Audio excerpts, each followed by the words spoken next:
Magandang gabi sa ating lahat. Ito na po yung continuation ng of part 3 ng Introduction to uh, Content and Pedagogy of the Mother Tongue. Yan. So, sa pangalawang video, bago ko pala discuss dito, no, tinalakay natin yung role of community. Yan. Nalakay na natin to. Ayan. Tinalakay natin. Yan yung huli natin tinalakay sa yung role of community. Let me remind you that that I am discussing with you the orientation lang. So, tatalakayin pa natin ng mas malalim ang mga sumusunod. So, ipinapangako ko na iiklian ko lang yung video, no? Kasi medyo nahahabaan yung iba sa video. Yan.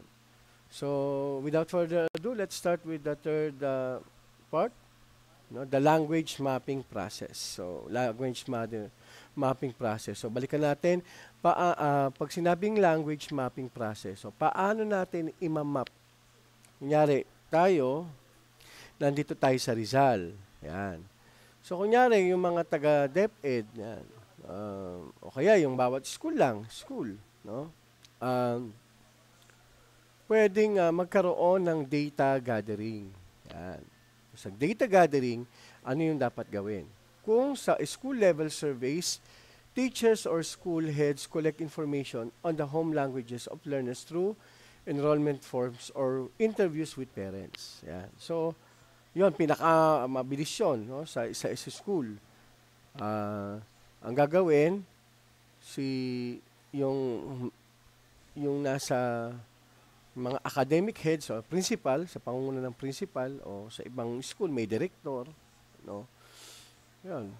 Sa enrollment pa lang, dapat matanong na sa mga bata o sa mga parents ng mga bata kung ano yung kanilang mother tongue o yung home language.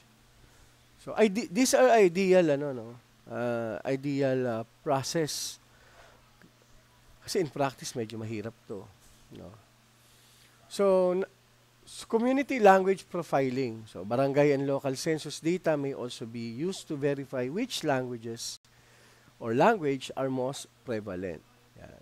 So, siguro, lalo na sa mga lugar, no, na may hati talaga yung sa mga palagay ko, halimbawa sa Pangasinan, no? May part ng Pangasinan na Ilocano na yung prevalent na salita. May part naman ng Pangasinan na Pangasinense ang kanilang salita. So doon pa lang, imamap na kung alin sa dalawa, sa Pangasinense, itong sa lugar, kunyari itong eskwelahan na to sa Pangasinan, alin dito yung medyo maraming speaker. So, the school will decide which mother tongue will be used. Yan.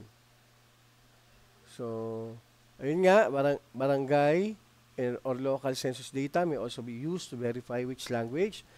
Observation, teachers note the language learners use most frequently with peers. Yan, usually kung ano ba yung ginagamit niya sa kaibigan niya na salita.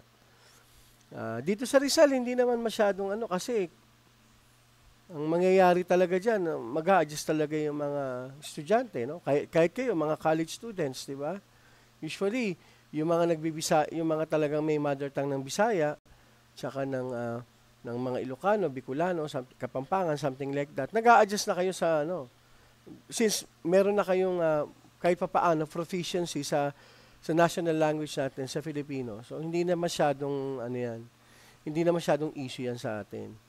Kaso nga lang, pagdating talaga sa iba, no, sa ibang mga probinsya, pinag-uusapan yun. At saka minsan nga, Tagalog na ang ginagamit para talagang, kumbaga, yun na yung national language kasi natin. So, yun ang nagiging problema minsan. Kailan po. So, number 2, identification of dominant language. So, tally response to find the most widely spoken mother tongue among learners. So, consider regional language variations.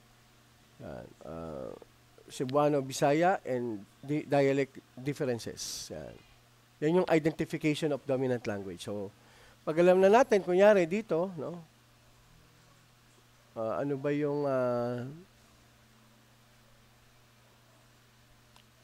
yung tawag dito? Tatali, no? Igaganon. Bibilangin, no? Tapos, itong sinasabi na consider regional language variations, Cebuano versus Bisaya, and dialect differences. No? May pagkakaiba kasi yung, nasabi ko na sa inyo yung pagkakaiba ng language at saka dialect. No? Halimbawa sa mga Tagalog, dito sa atin, alam nyo na, no? Na halimbawa sa Rizal, kahit sa Rizal na lang, may pagkakaiba, may variation ng Tagalog o ng Filipino. Kailangan i-consider yon. Dapat malaman yon. So record both primary and secondary language when there is significant bilingualism. Yon. So kapag medyo halos pantay yung primary language at saka secondary language, kailangan ma-record. Yan. So, ma-identify parehas. Mapping and documentation. So, create a language map that visually shows the dominant languages per school or cluster. So, yun, gagayan, ano? Create a language map that visually shows the dominant language. So, pwedeng, halimbawa, sa mapa ng isang bayan, di ba? Halimbawa, dito, kunyari, sa San Mateo, no? Halimbawa, dito sa Ampid, kunyari, maraming nagsasalita ng Bisaya, no? So, pwede nilang kunyari, pulayan nila, no? Yung gumawa ng legend. Yan. Language map, no? Kunyari, ang legend, Tagalog, blue, Bisaya, pula, Ilocano, yellow, Bicolano, pink. Yan. O dito sa sa may Ampid, yung ito na yon, maraming Bisaya, red ang ilagay diyan. So, dito sa may Gulod Malaya, maraming nagsasalita ng Ilocano, lagyan ng pink diyan. O dito sa may bandang Gitnang Bayan, maraming Tagalog, blue ang ilagay. So, yun yung tinatawag na language map para malaman natin kung ano yung differences nila sa languages. So, include data on minority language to ensure inclusion for all learners. So, yun. So, halimbawa, merong pwedeng gumawa ng secondary map, di ba? So, pwedeng sa first map, ang gagawin, kung ano yung prevalent na language. Sa second map, ano yung secondary na language ang ginagamit sa barangay na yon. So, secondary map yon. Para mas ma-identify, no? Para magkaroon talaga ng inclusion. So, store results at the Division or Regional Office for Planning. So, ito lalo na to sa DepEd, no? Sa public school, no? Pwede ipakita. Yan. Sa Division or Regional Office. Yung ang Division Office ata ng San Mateo, no? Montalban, alam ko ang Division Office ng DepEd Rizal ay nasa Taytay, kung hindi ako nagkakamali. Nandyan yung Division Office. So, dyan ipapasa. Sa Regional Office, hindi ko lang alam kung saan. No? Saan sa Calabarzon. So, application of findings. So, teacher deployment. So, assign teachers who are proficient in the dominant mother tongue. Pero in practice nga, katulad ng sinasabi ko, mahirap ito. No? Mahirap ito talaga. So, unang-una, where to find teachers who are proficient in that particular mother tongue. Kung halimbawa, nasa Rizal tayo, di ba? Tapos konti lang yung mga proficient na magsasalita, medyo problema yan. So, material preparation, ensure learning resources are developed or procured in that language. Yan. So, syempre, yung mga learning resource katulad ng mga big book, yan. Dapat nakasulat siya ah, sa sa sa mother tongue na kung saan mas prevalent sa lugar na yon yung language na yon. Tapos syempre, um, provide in-service, no, magkaroon daw ng inset, no? Yun yung tinatawag na inset, in-service training for teachers on language specific pedagogy if needed. So, kung halimbawa talagang kulang ang teacher, no? Kaya si teacher o kaya ang mga estudyante, yon dun sa lugar na yon, no? Na maraming nagsasalita ng ibang language bukod sa Filipino, kailangan mag-provide ang mga teachers, mag-provide ng inset para sa mga teachers kung paano magkakaroon ng strategy sa pagtuturo. Ganun lang yung gagawin. Okay, so let's proceed to the next, number 5. So, continuous monitoring. So, dapat i-update daw ang language map every 3 to 5 years. Kasi siyempre, nagbabago yung demography, yung demographics, no? Maaaring, halimbawa, yung ibang bata doon, wala na. O kaya, maaaring after 3 to 5 years, yung mga bata dyan, mas marami, kunyari sa lugar na to, mas marami ng, kung dati marami nagsasalita ng Bisaya, ngayon mas marami ng Tagalog. So, kailangan yan yun. Katulad nung, halimbawa, pag-alis, di ba? Kunyari, kunyari, sa Rizal, nag-alisan yung maraming umalis sa Bisaya, tapos ang daming pumuntang mga Tagalog. So, i-check yon, dapat i-check yon para updated pa rin ang Department of Education sa kung anong language ang dapat gamitin sa particular na lugar na yon. Number 5, track changes in language use within the school community. Yan. So, ano ba yung pagbabago? No? Ano ba yung mas nagiging pangunahin na language ang ginagamit sa community na yon? Yan. Okay, yan yung tinatawag na language mapping process. So, formulating a community-based MTB-MLE program. So, paano ba gagawa ng community-based MTB-MLE? So, community. So, for example, for your barangay, for your town. Yan. So, number 1 talaga is to engage with the community. So, ano daw? We must engage with the community. So, hold consultations with parents, elders, local leaders, and cultural bearers. Yan. So, kailangan talaga makausap sila kasi sila yung nakakaalam sa komunidad. At dahil sila nakakaalam sa komunidad, alam din nila lahat ng kultura, tradisyon, pati lengguwahe o wika. Explain the MTB-MLE goals. So, preserving language, improving learning, and respecting culture. So, dapat ma-engage sa community na kaya gagamitin ito. Ay, number 1, para ma-preserve yung language na yan. Dahil nga maraming namamatay na language halos araw-araw sa buong mundo. Kaya nga, we must preserve the language. Yan. Improve. Siyempre, katulad ng sinabi ko na sa una, na kapag L1 ang ginamit, mas magaling, mas mabilis ang pagkatuto. And respecting culture. Yeah. Siyempre sa language, 'di ba? Kung babalikan natin si Vygotsky, no, nakakatulong ang language, no, sa kultura ng isang tao, sa kanya ring pag-iisip. Kaya nga, 'di ba, binigay ko dati yung example ng homesickness, 'di ba? Wala siyang direktang Tagalog, homesick. Kasi nga yung mga magsasaka dati, no, bagamat maghapon silang nakalayo sa pamilya, pero pagdating naman ng hapon o gabi, nandun na sila ulit, nakauwi na sila sa kanilang mga kabahayanan. So, yun ang kailangan na malaman doon.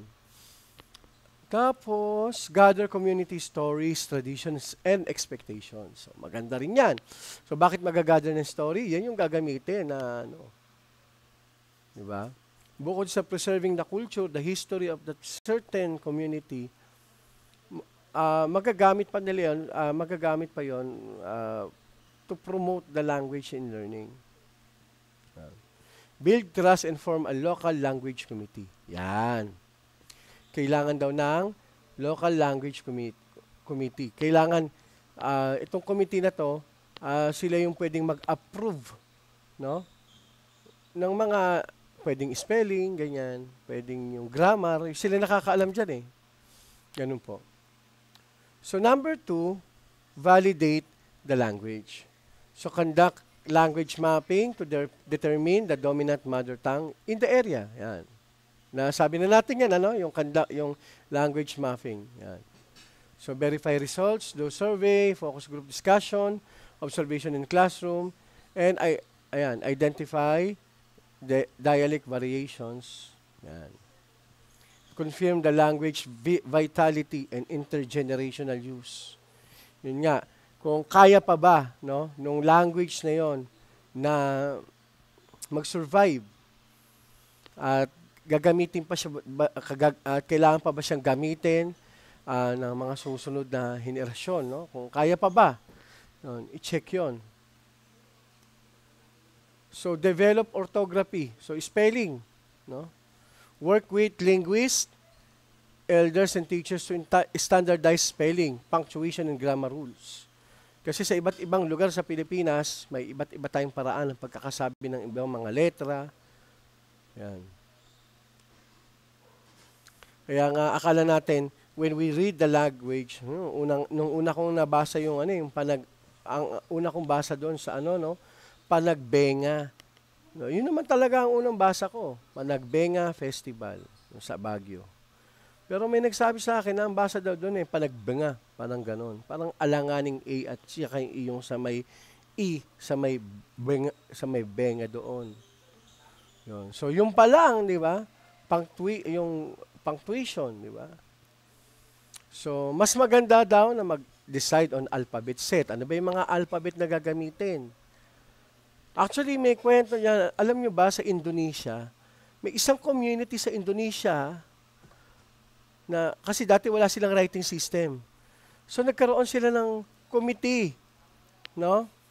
Nagkaroon sila ng committee na kung saan nakita nila na pinakamagandang alphabet or character ang gagamitin nila sa language nila ay yung Hangul ng Korea. Yung Korean, yung Korean script, yung Hangul ang tawag doon.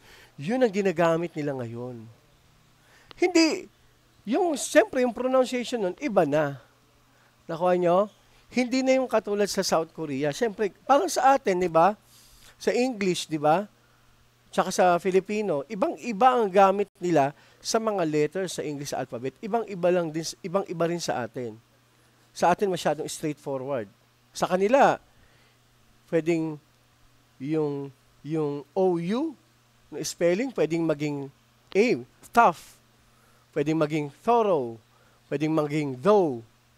Di ba? Pwedeng maging thought. Nakita nyo? Same letter, OU. Pero iba't iba ang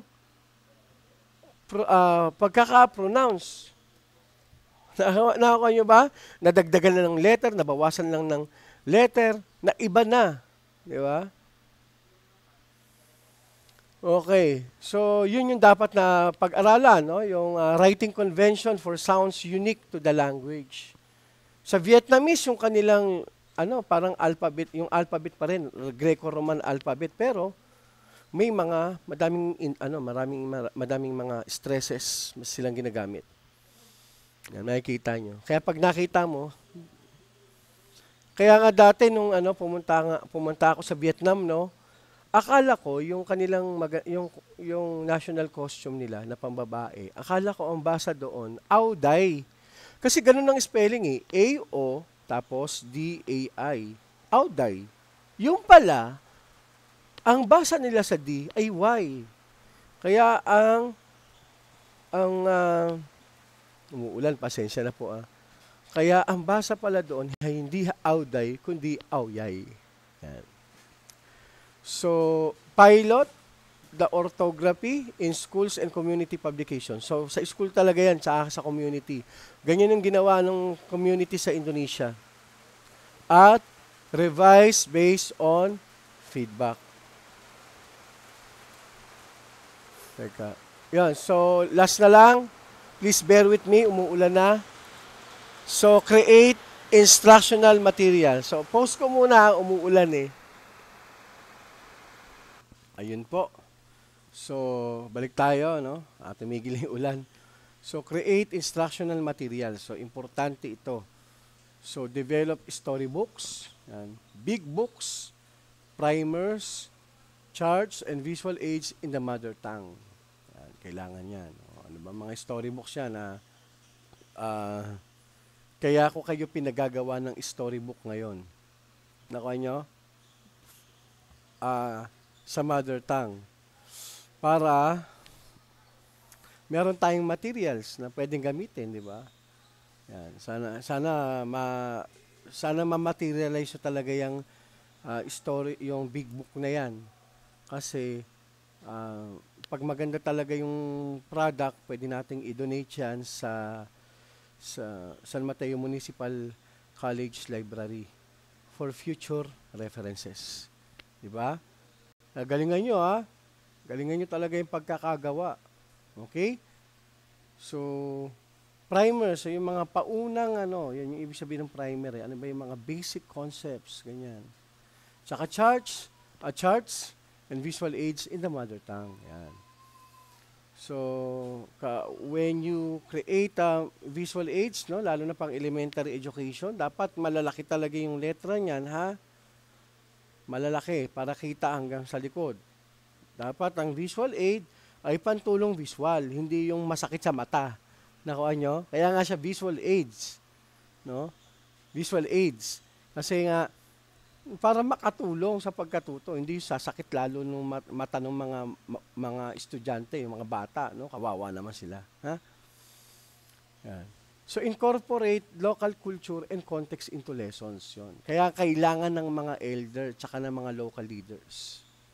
So, kasi, lalo na sa mga indigenous area, siyempre, kung ano yung mga indigenous, nasabi ko na sa inyo yan, kung ano yung mga indigenous culture na ginagawa nila doon, no? Huwag na kayong maglagay sa lesson na, halimbawa, yung mga festival, Songkran Festival, alam nyo ba, mga bata, napakasaya sa Songkran Festival. Hindi sila makaka-relate doon, nakuha nyo? Kasi hindi naman nila alam ang Songkran Festival sa Thailand, di ba? Hindi pa alam ng mga bata yan. Nakuha nyo? So, yan yung dapat nyo na ma-consider. Yan. So, pati yung context din, sa context ng community, na gumagamit ng mother tongue na yun. So, use a community writers workshop to involve locals in producing authentic text. Yan.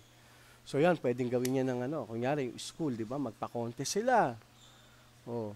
Gumawa ng maikling kwento gamit ang mga language na ito. Yan. Inuulit ko, pinapasadahan ko lang ito. Tsaka natin ito tatalakayin in full detail. Kaya nga, nasa introduction pa rin tayo hanggang ngayon. Adapt national MTB MLE resources to the local orthography. Ayun. So, kung halimbawa may galing sa may mga resources ng MTB MLE, kailangan kumbaga local orthography, yung bukod sa wika nila, yung spelling din at saka yung mga spelling at saka yung mga hindi lang yung mga diacritical marks, yung mga marks talaga sa mga letters. Para mas madaling mabasa ng mga mag-aaral. Para maaalala nila yung mga marks na yon sa mga letters na yung pala yung nire-represent nun and they will practice it, no, until na tumanda sila. Kaya nga mahalaga na sa mga bata pa lang, simula na yung ganitong klase ng orthography o pagtatama ng mga spelling ng kanilang mga salita sa kanilang local languages. Nakuha nyo? Sa Tagalog nga, medyo ano pa rin eh. We are not actually, we are not into diacritical marks eh. Di ba? Yung mga maragsa, marahan, yung mga ganon. We actually don't use that eh. No? Kaya nga, minsan, binabasa na lang natin yung kahulugan ng salita na yon according to its contextual clues sa sentence. So, halimbawa, may nakalagay na word, T-U-B-O. Babasahin mo siya. Magkano ang T-U-B-O mo ngayong araw na ito? So, dahil nakita mo kung magkano, di ba? So, may kinalaman sa pera, babasahin mo siya as tubo. Minsan nga, kahit tubo. Minsan nga, mababasa pa yan as tubo. Yan. So, sumunod naman, ang TUBO, ang pangunahing pinagkukunan ng asukal sa Pilipinas. So, alam na natin ngayon na through context clues na tubo ang sinasabi doon. Nakuha nyo? Yan. So, nasira na ang TUBO ng ating gripo. So, ang pinag-uusapan naman natin na TUBO ron ay tubo. No? Tubo. So, tubo. Yun, tubo. Pati ako, dalito. Tubo. Nakuha nyo? Doon pa lang eh. We are not using those, yung mga diacritical marks. Kaya medyo lagi tayong, kasi hindi tayo nasanay ng bata na dapat gumamit tayo ng diacritical marks.